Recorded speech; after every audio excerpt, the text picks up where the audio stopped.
Un saludo muy especial a todos nuestros hermanos que se conectan a seguir estos videos acerca de este gran espacio, el conocimiento de Nuestra Señora, de las grandezas que hace el Señor en medio de nosotros para traernos su salvación.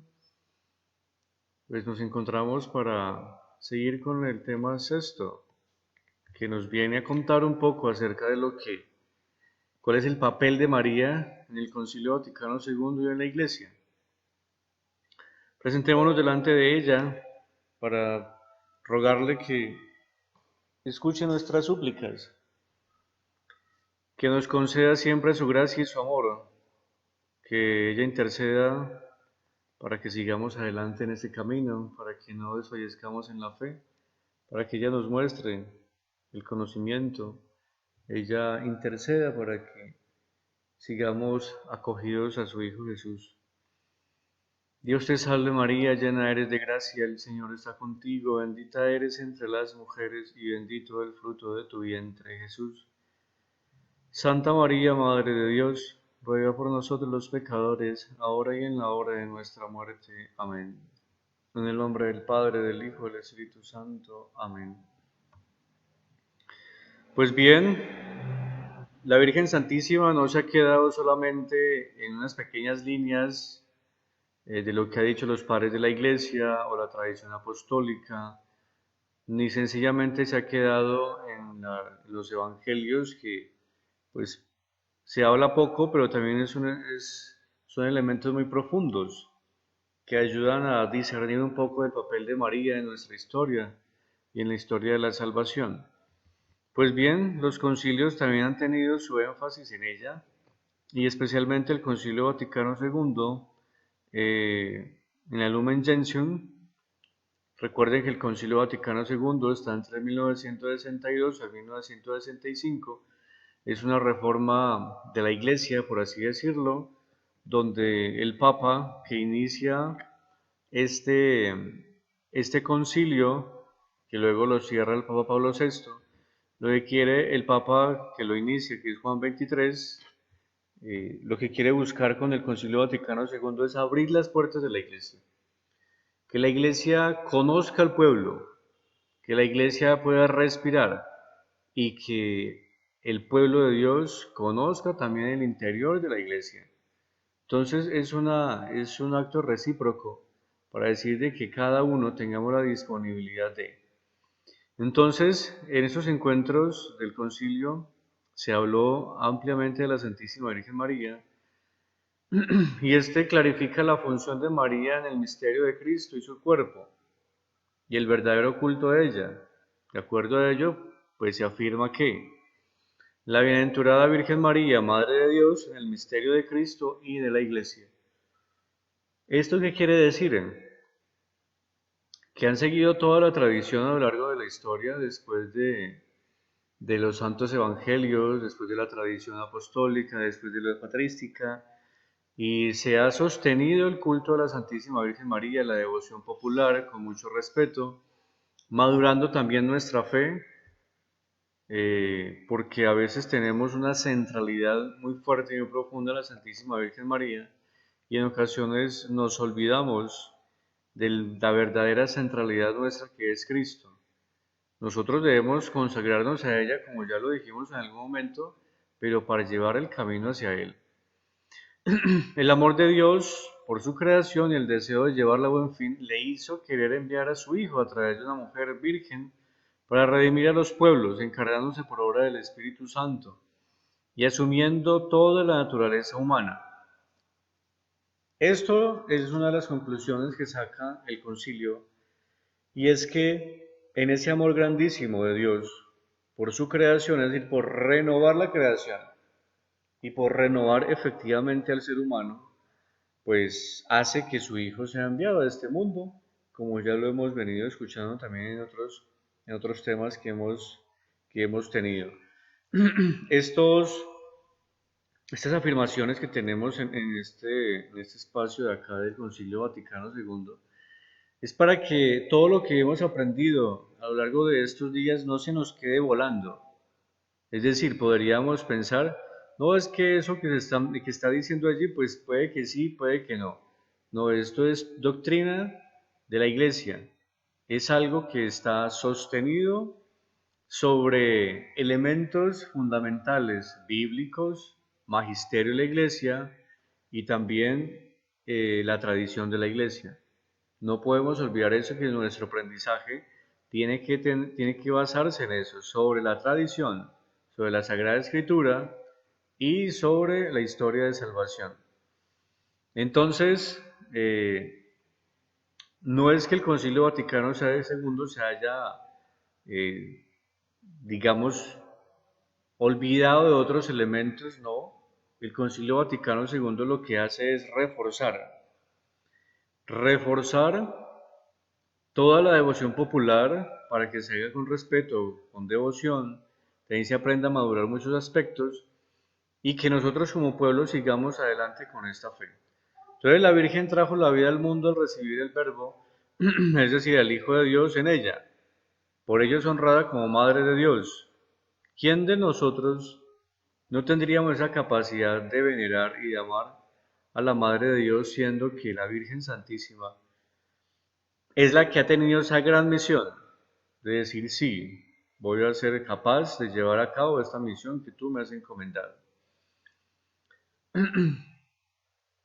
A ella, el cual está muy unida a su Hijo, pues la Virgen Santísima es hija predilecta del Padre, templo del Espíritu Santo. Por su gracia nos antecede siendo humana de la raza de Adán. Por su amor a la Iglesia y su cooperación con Cristo es venerada como Madre de la Iglesia, y de la cual es miembro prototipo y modelo. ¿Qué es un prototipo? Pues una manera de actuar de una persona. Entonces, si ella es prototipo, nosotros debemos, por consiguiente, de seguir esa forma de actuar, esa manera de pensar, ese seguimiento de la Santísima Virgen María en la Iglesia. Hay que entender, queridos hermanos, que Jesús es el único mediador. Él es el puente entre Dios y los hombres.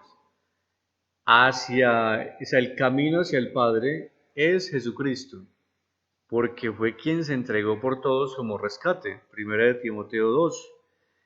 María, por su maternal cuidado, por su seguimiento, pues media por los hombres sin limitar la mediación de Cristo, antes en virtud del gran amor y bondad de Él. Ella no es como como muchas veces solemos pensar, que es que ella da salvación o hace milagros. Y eso hay que tenerlo muy en claro. Ni la Virgen, o sea, la Virgen Santísima, ni los santos no dan salvación, ni hacen milagros. Es su intercesión, su cuidado, su asistencia la que nos ayuda para entrar en la salvación y para que Dios, por su infinita misericordia, pues nos conceda un milagro en especial. María entonces es preservada y hecha en la encamación Madre del Redentor.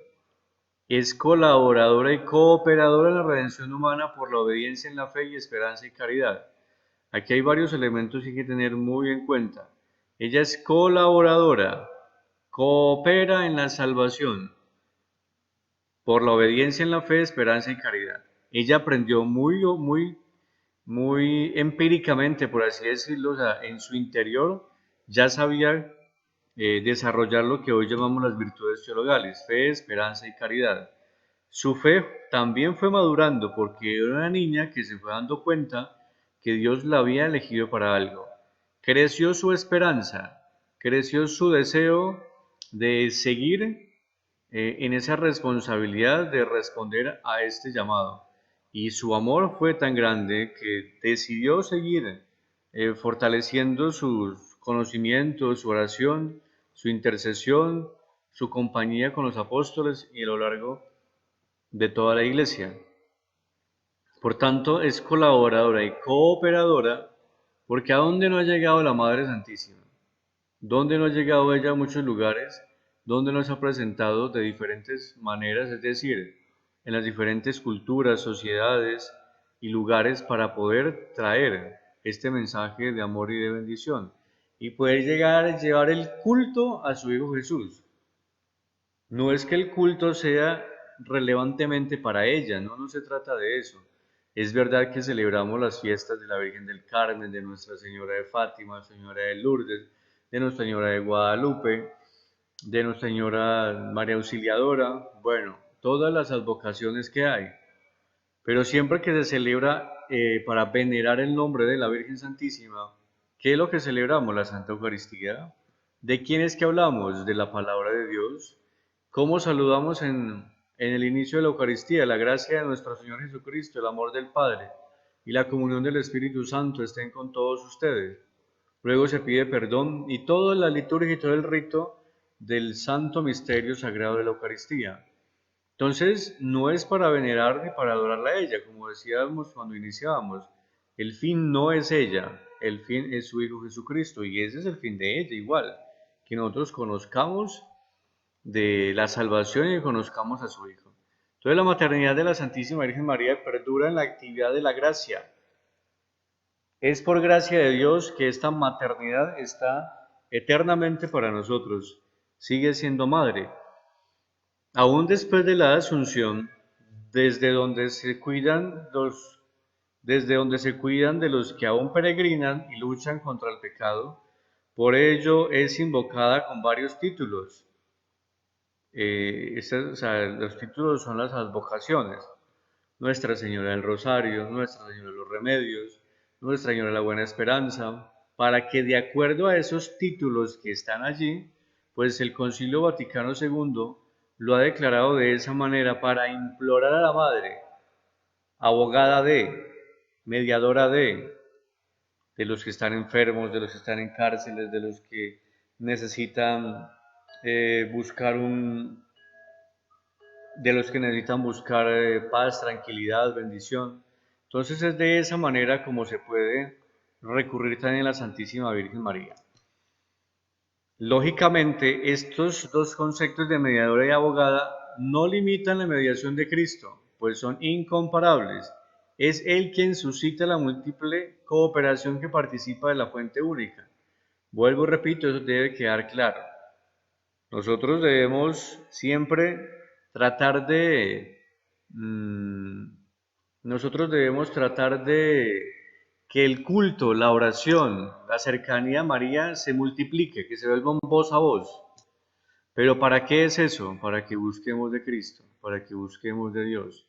No olvidemos siempre que hagamos un altarcito y que tengamos con mucha devoción colocar la imagen de la Santísima Virgen María y colocar el crucifijo o la imagen de Cristo Jesús, el Sagrado Corazón, cualquiera de esas imágenes que nos haga recordar la presencia de Jesús entre nosotros.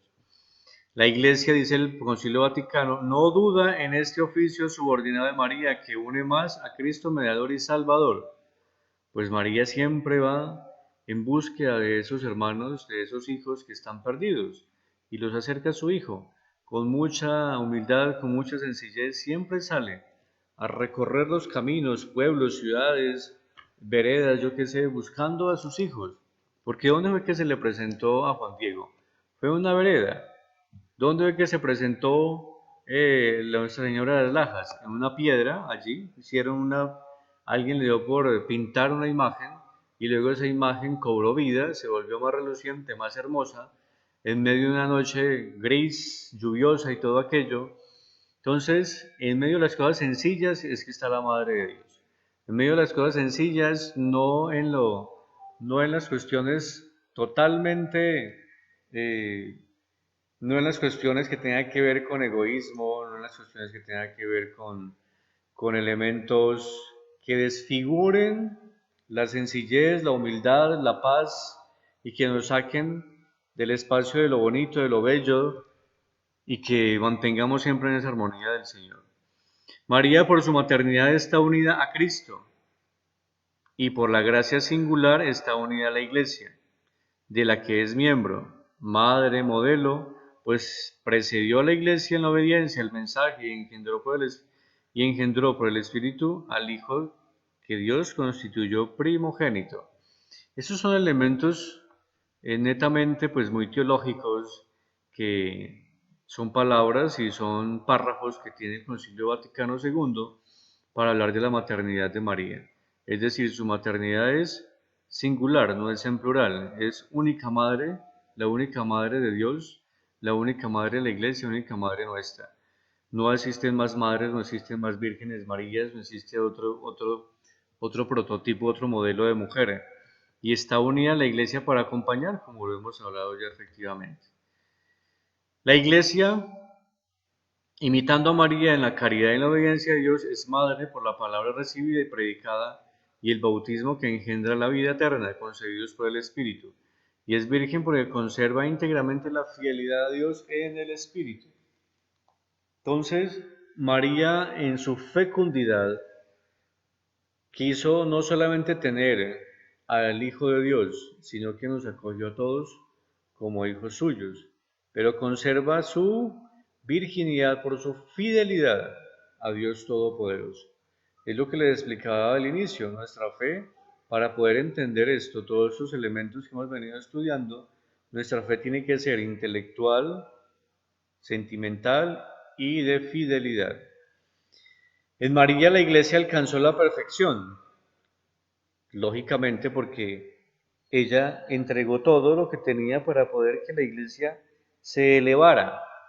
No quiere decir que es que ella la constituyó ni que la fundó, no, ni mucho menos, pero ayudó para que los apóstoles sostuvieran su fe y fueran capaces también de descubrir en la resurrección de Jesús que en realidad era verdad, que Él no estaba diciendo mentiras, que su promesa es real. Los peregrinantes ponen los ojos en María, modelo de virtudes. En ella la Iglesia penetra más en el misterio de la Encarnación. María, por su colaboración, une en sí y refleja grandes verdades de fe, atrayendo hacia su Hijo y hacia el amor del Padre. Buscando la gloria de Cristo y la voluntad divina, la Iglesia se sigue en ese modelo de fe y esperanza y caridad, pues el fin de la Iglesia es hacer nacer en sus fieles a Cristo a sí mismo como nació María, cooperando en la generación y en la regeneración humana. Estas últimas diapositivas que tenemos aquí, quizás vamos a tener como que no vamos a entender algunas cosas, pero si lo leemos detenidamente podemos captar qué es lo que dice el mensaje. Es de un libro también que hemos sacado esto, de aquí en adelante, esto ya no es del concilio, pero esto es para unir al Concilio Vaticano II el papel de María en la Iglesia. Entonces la imagen de Eva es retraducida en clave esponsal. Eva es la esposa de Adán. Ahora bien, la imagen de Eva, esposa del nuevo Adán, es aplicada a la Iglesia, que unida a Cristo, porque Cristo es el nuevo Adán. Eso quiere decir que la nueva Eva, ¿quién es? Pues la nueva Eva es la Iglesia. Se convierte en madre. Ahora bien, Eva María es la Virgen que escucha el mensaje del ángel. Eva Iglesia es la esposa de Cristo, nacida en la cruz del costado de Cristo. Mucho cuidado con esto. María es la mujer obediente, la mujer que escucha, la mujer que lleva a cabo la misión de Dios Todopoderoso. Pero lo que nace del costado de Cristo es la Iglesia. Y la Iglesia ya tiene su fundamento, es decir, es fundada en Dios Padre desde su corazón, desde antiguo, pero es constituida en Cristo Jesús. Y por eso, ¿por qué es constituida? Porque nace del costado de Cristo. Ahí nace la Iglesia, es constituida por Él. Por tanto, la Iglesia es la esposa de Cristo, pero María pertenece a la Iglesia. Pero María es en imagen de persona humana, pues dice el texto aquí, Eva María es la Virgen que escucha el mensaje del ángel. Eva Iglesia es la esposa de Cristo, nacida en la cruz del costado de Cristo. Las dos Evas ejercen funciones diferentes. Una pronuncia su fiat en Nazaret. ¿Qué significa el fiat? Hágase en mí su palabra. Es decir, hágase significa el fiat en Nazaret. La otra se une al nuevo Adán en la cruz. María, que pertenece a la iglesia, ayuda a que esta unión entre Cristo y la iglesia se haga esponsal. La primera recapitula la antigua Eva de la Anunciación, es decir, María humanamente es la que representa a Eva humanamente para que María haga el papel de la nueva Eva humanamente y dé vida a Cristo Jesús. Pero la Eva como tal, no humana, sino la iglesia, que es la iglesia que nace en esos momentos y es constituida por Cristo, es la nueva Eva que también da pare sus hijos, es decir, da a luz a muchos hijos en el bautismo.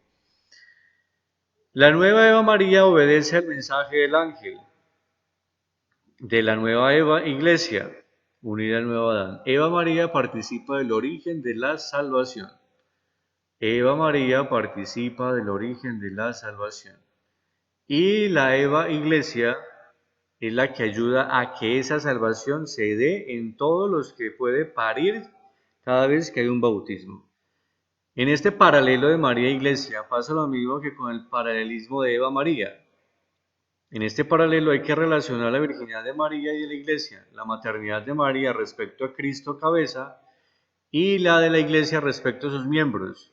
Es decir, cada hijo que nace de la Iglesia, un bautizado, tiene una virginidad de pureza en el corazón.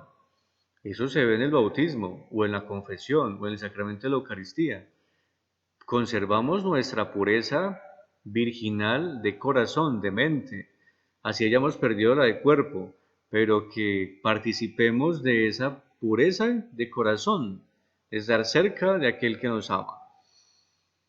Y de la Iglesia respecto a sus miembros, la unión esponsal de María con José, fecundada por el Espíritu Santo, con relación a la unión esponsal de la Iglesia con Cristo, fecundada por el mismo Espíritu. Es decir, la unión entre María y su esposo José esponsalmente los hace una familia. Cristo y la Iglesia somos una familia. Cristo que hace una nueva creación, la Iglesia que da a luz a todos los hijos por el bautismo. Quizá estos elementos son un poco complicados como para entenderlos, pero es el papel que tiene María con la Iglesia. Y la Iglesia, tanto madre es la Iglesia, madre la Santísima Virgen María. La esposa de Cristo, ¿quién es? La Iglesia. Pero María es la Madre de Dios, que está dentro de la Iglesia y es la que ayuda a que estos hijos vayan creciendo en pureza y santidad.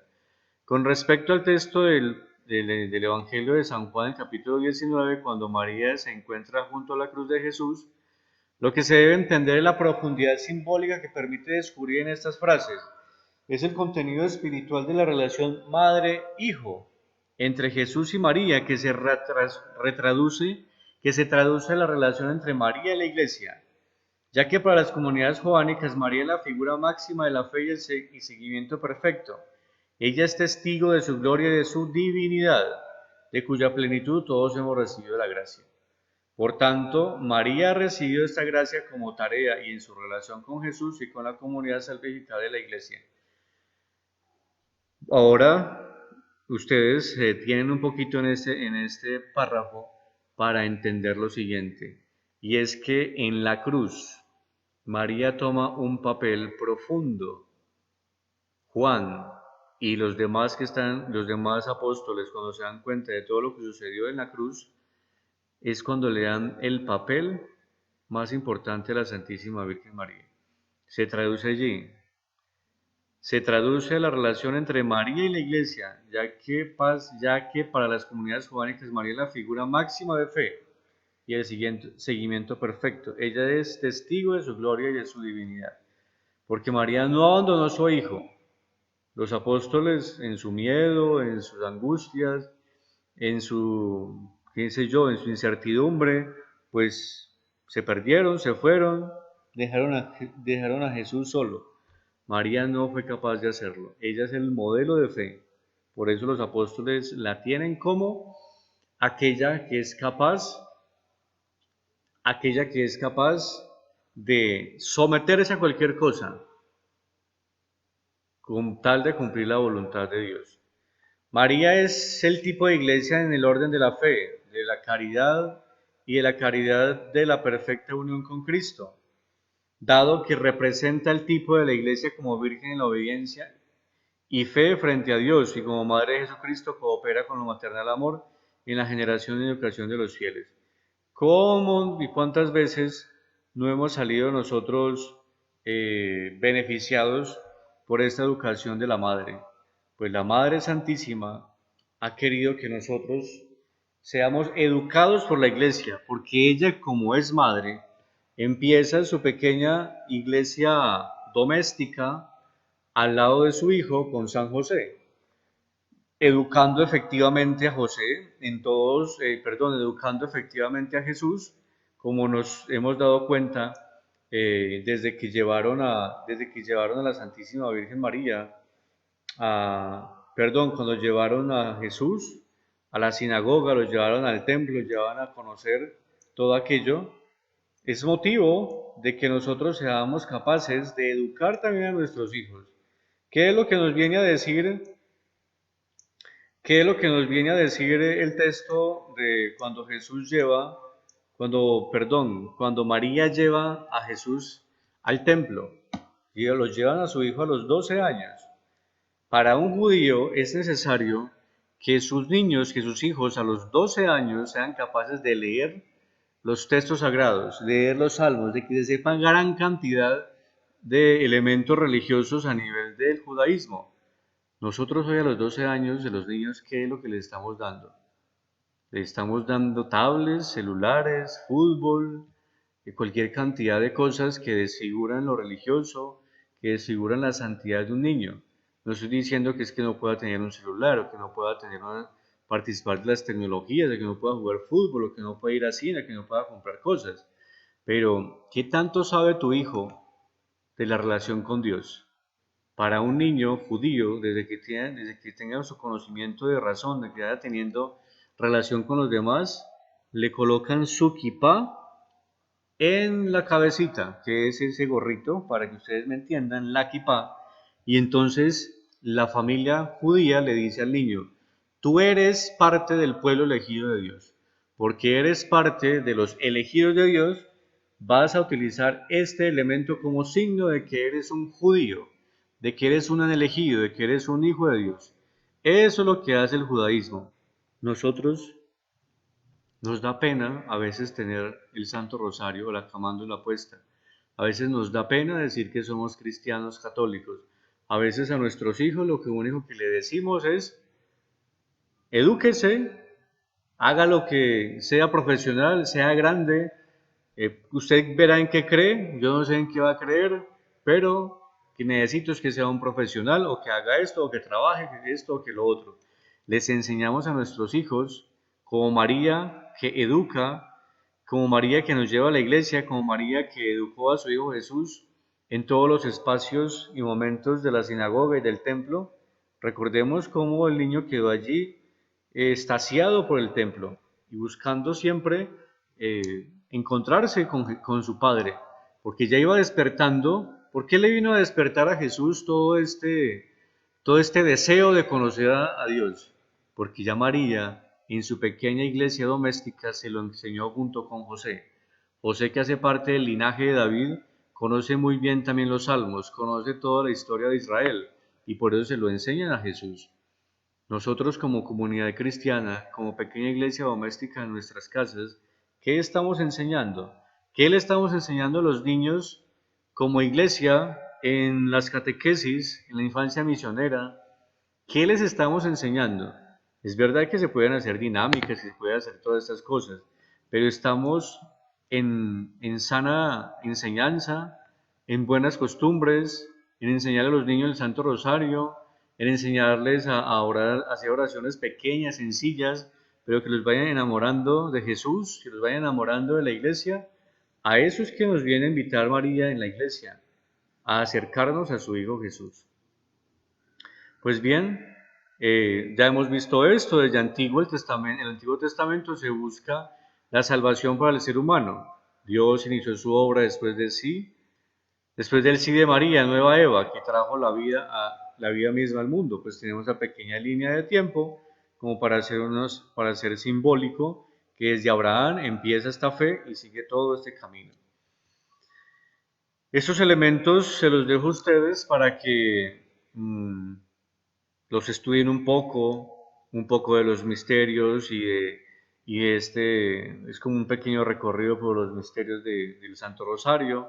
Entonces leerlos un poco, meditarlos, hacer oración con ellos, leer estos textos y hacer una pequeña lección divina ustedes en sus casas.